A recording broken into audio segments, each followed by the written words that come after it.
ঢাকায় নিযুক্ত ইউরোপীয় ইউনিয়নের ভারপ্রাপ্ত রাষ্ট্রদূত বার্ন্ড স্প্যানির সঙ্গে বৈঠক করেছে বিএনপি। সকালে বিএনপি চেয়ারপারসনের গুলশান রাজনৈতিক কার্যালয়ে বৈঠক অনুষ্ঠিত হয়।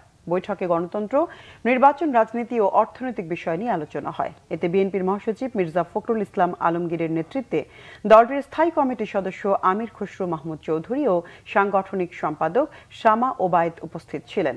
বৈঠক শেষে আমির খসরু বলেন, বাংলাদেশের এই পট পরিবর্তনের পরে আগামী দিনে দেশ ও রাজনৈতিক অর্থনৈতিকভাবে কোথায় যাচ্ছে সবকিছু নিয়ে আলোচনা হয়েছে। ইইউ তাদের পক্ষ থেকে কিভাবে সমর্থন দিতে পারে। খসরু বলেন, পাচার হওয়া অর্থ ফিরিয়ে আনতে ইউরোপীয় ইউনিয়ন বাংলাদেশকে সহযোগিতা করতে প্রস্তুত বলে জানিয়েছেন ঢাকায় নিযুক্ত ইইউ এর ভারপ্রাপ্ত রাষ্ট্রদূত বার্ন্ড।